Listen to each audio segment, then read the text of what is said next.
پاک ایگری آگہی میں جانیں کپاس کی کاشت کے حوالے سے۔ کپاس کی کاشت حصہ دوم۔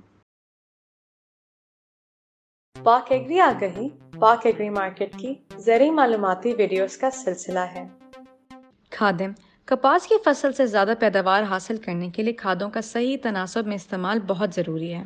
کپاس کی بوائی سے پہلے زمین کا تجزیہ ضرور کروا لیں تاکہ زمین کی زرخیزی کا صحیح اندازہ لگا سکیں، کیونکہ کھادیں زمین کی زرخیزی کے لحاظ سے استعمال ہوں تو بہتر پیداوار دیتی ہیں۔ عام طور پر زرخیز زمین کے لیے 1.25 بوری DAP، 1.5 بوری SOP، 3 بوری یوریا استعمال ہوتی ہیں، جبکہ درمیانی زمین کے لیے 1.5 بوری DAP، 1.5 بوری SOP اور 3.25 بوری یوریا استعمال کرتے ہیں۔ کمزور زمین کے لیے 1.25 بوری DAP، 1.5 بوری SOP اور 3.5 بوری یوریا کے استعمال کی سفارش کی جاتی ہے۔ فاسفورس، پوٹاش، زنک اور بوران کی تمام مقدار اور نائٹروجن کا 1/3 حصہ بجائی کے وقت استعمال کیا جاتا ہے، جبکہ نائٹروجن کا بقایا 1/3 ڈوڈیاں آنے پر اور 1/3 حصہ پھول آنے پر ڈالا جاتا ہے۔ فاسفورسی کھادوں کو بوائی کے وقت چھٹی کی صورت میں استعمال کرتے وقت اگر 200 کلو گرام فی ایکڑ گوبر کی کھاد کے ساتھ ملا لیا جائے تو بہتر نتائج حاصل ہوتے ہیں۔ خشک زمین میں نائٹروجن کی کھادیں ڈالنے کی صورت میں فصل کو پورا پانی لگائیں۔ بہتر ہے کہ کھاد شام کے وقت ڈالیں۔ طریقہ کاشت۔ پٹھڑیوں پر کاشت۔ کپاس کی فصل پٹھڑیوں پر کاشت کی جائے تو بیج کا اچھا اگاؤ ہوتا ہے اور پودوں کی پوری تعداد حاصل ہوتی ہے۔ نہ صرف یہ بلکہ کم وقت میں زیادہ رقبے پر کاشت ممکن ہو جاتی ہے۔ اگر پٹھڑیوں پر کپاس مشین سے کاشت کی جائے تو کاشت کے بعد کھیلیوں میں پانی کی سطح بیج سے 2 انچ نیچے رکھیں، اور اگر پٹھڑیوں پر ہاتھ سے بیج کا چوپا لگانا ہو تو پہلے کھیلیوں میں 6 سے 8 انچ کی گہرائی تک پانی لگائیں، پھر پانی کی سطح سے 1 انچ اوپر ہاتھ سے بیج لگائیں۔ اگر کہیں ناغے رہ جائیں تو 7 دن کے اندر وتر میں ان کو پر کر لیں۔ کاشت بذریعہ ڈرل۔ کپاس کی کاشت خریف ڈرل کے ذریعے بھی کی جا سکتی ہے۔ اس کے لیے قطاروں کا باہمی فاصلہ 1.5 فٹ اور بیج کی گہرائی 2.5 انچ رکھیں۔ جب فصل کا قد 1.5 سے 2 فٹ ہو جائے تو پودوں کی ایک لائن چھوڑ کر دوسری لائن پر مٹی چڑھا کر پٹھڑیاں بنا لیں۔ آبپاشی۔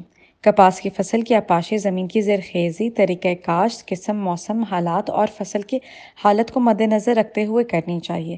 اس بات کا خیال رکھیں کہ پانی کی کمی کی علامت کھیت کے نسبتاً اونچے حصے پر پہلے واضح ہوتی ہیں۔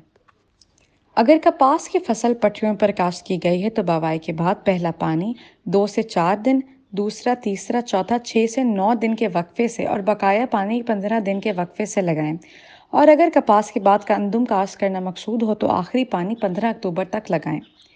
اگر کپاس ہموار کھیت میں لائنوں پر کاشت کی گئی ہے تو پہلی آبپاشی بوائی کے 30 سے 35 دن اور بقایا آبپاشیاں 12 سے 15 دن کے وقفے سے کریں۔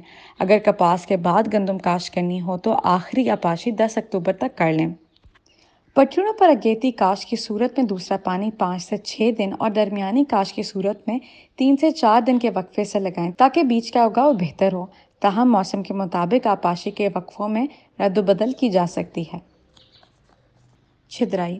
کپاس کی اچھی پیداوار کے لیے کھیت میں پودوں کی تجویز کردہ تعداد کو برقرار رکھنا بہت ضروری ہے۔ اضافی پودے نکلنے کے لیے چھدرائی کا عمل بوائی کے 20 سے 25 دن کے اندر یا پہلے پانی سے پہلے یا خشک گوڈی کے بعد مکمل کر لینا چاہیے۔ جن علاقوں میں وائرس کا حملہ شدید ہوتا ہے وہاں چھدرائی کا عمل پہلے پانی کے بعد کریں اور جہاں تک ہو سکے متاثرہ پودوں کو نکال دیں۔ اگر فصل چوپے لگا کر کاشت کی گئی ہے تو ہر سوراخ میں ایک صحت مند پودا چھوڑ کر باقی پودے نکال دیں۔ کپاس کی چنائی۔ کپاس کا اعلیٰ معیار کا دار و مدار زیادہ تر اس کی چنائی پر منحصر ہے۔ کپاس کے ساتھ سانگلی، پتی وغیرہ کی آمیزش سے اس کی کوالٹی پر بہت برا اثر پڑتا ہے اور جننگ میں کئی دشواریوں کا سامنا کرنا پڑتا ہے اور ایسی کپاس کی روئی کی پوری قیمت بھی نہیں ملتی۔ کپاس کی چنائی اس وقت شروع کریں جب کھیت میں تقریباً 50% ٹنڈے کھل چکے ہیں اور صرف اچھی طرح کھلے ہوئے ٹنڈوں کی چنائی کریں۔ چنائی دن کے 10 بجے شروع کریں تاکہ شبنم سوکھ چکی ہو اور کپاس گیلی نہ ہو۔ چنائی شام 4 بجے تک بند کر دیں۔ چنائی پودوں کے نچلے ٹنڈیوں سے شروع کرنی چاہیے تاکہ اس میں پتی ملنے کا امکان کم ہو۔ اگر بارش کا امکان ہو تو چنائی ہرگز نہ کریں اور بارش کے بعد چنائی اس وقت تک شروع نہ کریں جب تک کھلی ہوئی کپاس فصل میں خشک نہ کیڑوں ہو۔ اور بیماریوں کی شناخت اور ان کی کیمیائی تدارک کے لیے پروڈکٹس کی سفارشات کے لیے وزٹ کریں ہماری ویب سائٹ www.pakagrimarket.com۔